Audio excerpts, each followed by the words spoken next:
So prose third lesson అమ్మా, 2 stories about flying, vocabulary from your text book. Me text book లో words. So ఈరోజు date September 15. ఇలా date ఎందుకు రాస్తారంటే ఒక మెమరీగా ఉంటుందని. ఓకేనమ్మా. సీగల్, సీగల్ అంటే a bird that lives near sea, sea దగ్గర ఉన్న ఒక బర్డ్స్, అవి సీగల్స్ అంటారు. లెడ్జ్ అంటే గొట్టు అని అర్థం. ఫ్లౌన్ అవే అంటే ఎగిరిపోవడం, ఎగిరిపోయింది. సమ్హౌ ఏదో ఒక విధంగా అని అర్థం. ఫ్లాప్, ఫ్లాప్ అంటే పక్షి ఒక రెక్కలు, వింగ్స్ అంటారు. డెస్పరేట్ అంటే తేరని, నిరాశైన దాన్ని డెస్పరేట్ అంటారు. ష్రిల్లీ అంటే హై పిచ్డ్ సౌండ్ అని అంటారు. అప్ అప్ బ్రేడింగ్ అంటే చిక్కులు విప్పడం. స్టార్ అంటే ఆకలితో ఉండడం. పర్ఫెక్టింగ్ అంటే పరిపూర్ణతగా పర్ఫెక్ట్ గా ఉండడం. హెర్రింగ్ అంటే ఆహారానికి పనికి వచ్చే ఒక సముద్రపు చేప, ఆహారానికి తినడానికి పనికి వచ్చే ఒక సముద్రపు చేపని హెర్రింగ్ అని అంటారు. డివోర్ అంటే మింగడం, మింగివేయడం, కన్జ్యూమ్. క్యాకిల్, బెక్ అని ఒక శబ్దం. నెక్స్ట్ టాంటింగ్ అంటే తిట్టడం. బ్లేజింగ్ అంటే మండుతూ ఉండడం. నైట్ ఫాల్ అంటే రాత్రి, సంధ్యవేళ, రాత్రి పతనం, సంధ్యవేళ అంటారు. రాత్రి పతనం కట్ చేసుకోండి, సంధ్యవేళ అని అంటే ఈవినింగ్ ఆ టైం అప్పుడు. నైట్ ఫాల్ అంటే రాత్రి అయ్యే టైం, అంటే ఈవినింగ్ 6:36 ఆ టైం అప్పుడు. బ్రింక్ అంటే అంచు అంటారు. ప్రెటెండెడ్ అంటే నటించడం, నమ్మినట్టు నటించడాన్ని ప్రెటెండెడ్ అని అంటారు. ప్లాట్యూ అంటే ఏంటి? పీఠ భూములు ప్లాట్యూ అని అంటారు. డాజింగ్ అంటే కునుకు నిద్ర, అంటే స్లీప్ లైట్లీ. ప్రీనింగ్ అంటే శుభ్రపరచడం, రిన్స్ క్లీన్ చేయడం. ఆలా. ఫెదర్స్ అంటే ఏంటి? ఏకలు, పక్షి ఒక ఏకలు.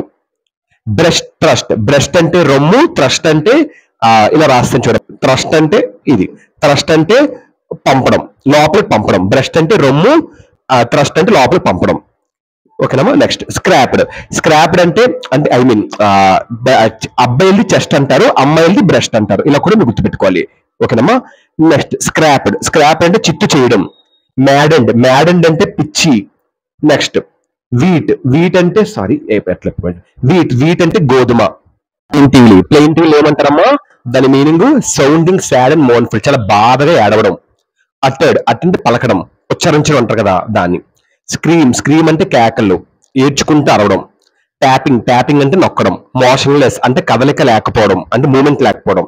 బీక్ అంటే ముక్కు, పక్షి ఒక ముక్కు. వండరింగ్ అంటే ఆశ్చర్యపోతున్నారు. డౌన్వర్డ్స్ అంటే కిందకి. అవుట్వర్డ్స్ అంటే బయటికి. హెడ్లాంగ్ అంటే ఏంటమ్మా? రెక్లెస్, తలపొగరు అంటారు కదా, తలపొగని హెడ్లాంగ్ అంటారు, దాన్ని రెక్లెస్ అని అనొచ్చు. గ్రాడ్యువల్లీ అంటే క్రమక్రమంగా అని అర్థం, క్రమంగా అర్థం. డైజీ అంటే తలదిమ్మ, అంటే కలిగినట్టుగా, అంటే మత్తుగా తలదిమ్మ కలిగినట్టుగా అని ఉండడం. సోర్డ్ అంటే ఏంటి? పెరగడాన్ని సోర్డ్ అని అంటారు. సో కర్వేటింగ్ అంటే ఏంటి? హార్స్ పర్ఫార్మింగ్ జంప్స్, దాన్ని కర్వేటింగ్ అంటారు. గుర్రం జంప్స్ ని పర్ఫార్మ్ చేయడం. బ్యాంకింగ్ అంటే ఏంటమ్మా? ప్రొవైడ్ ఫైనాన్షియల్ సర్వీసెస్, ఫైనాన్షియల్ సేవల్ని అందించడాన్ని బ్యాంకింగ్ అని అంటారు.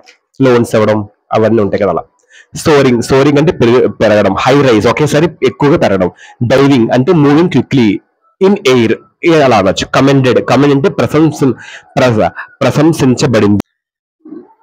ఓకే. డైవ్ అంటే నీటిలో మునగడం. కర్వ్ అంటే ఉండడం ఇలాగా, అలా దాని కర్వ్. స్ట్రైట్ గా లేకుండా ఈ విధంగా ఉండడం. నెక్స్ట్ ష్రిల్లీ అంటే హై పిచ్డ్ సౌండ్ చేయడం. రాయలేదు, హై పిచ్చింగ్ సౌండ్స్ అంటారు దీన్ని. పిచ్ సౌండ్స్ గట్టిగా అరవడం. వ్యాస్ట్ అంటే విస్తారమైన, చాలా ఎక్కువగా అని.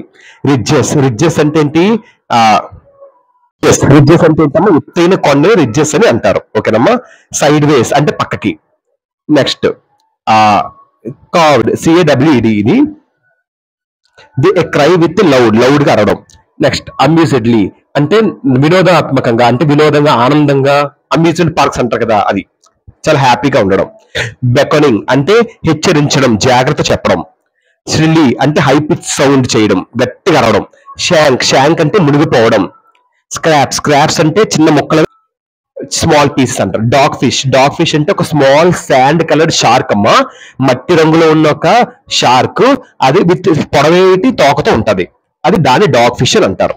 ఓకేనమ్మా. ఇదమ్మా 2 stories about flying, vocabulary from text book your text book అమ్మ. ఈ వర్డ్స్ అని మీకు వస్తే మీకు ఇంకా మీ ఇంగ్లీష్ టెక్స్ట్ బుక్ లో వర్డ్స్ ఆర్డర్ గా రాశాను, మీకు ఈజీగా లెసన్స్ అర్థమైపోతే ఇంకా మీకు ప్యాసెస్ వచ్చేస్తే సినోనిమ్స్ యాంటోనిమ్స్ అన్ని మీకు అన్ని కూడా మీ టెక్స్ట్ బుక్ లో వర్డ్స్ ప్రతి వర్డ్ ఆర్డర్ గా ఉన్నది. అన్ని కూడా ప్లేలిస్ట్ పెట్టి ఒకసారి ప్లేలిస్ట్ లో చెక్ చేసుకొని టీచర్స్ కూడా చాలా ఇంపార్టెంట్ ఇది. ఓకేనమ్మా, thank you so much. PDFs కూడా పెడతాను, ఆ బుక్ లో రాసుకోండి. థ్యాంక్ యూ అమ్మా. నెక్స్ట్ లెసన్ వెళ్ళిపోదాం.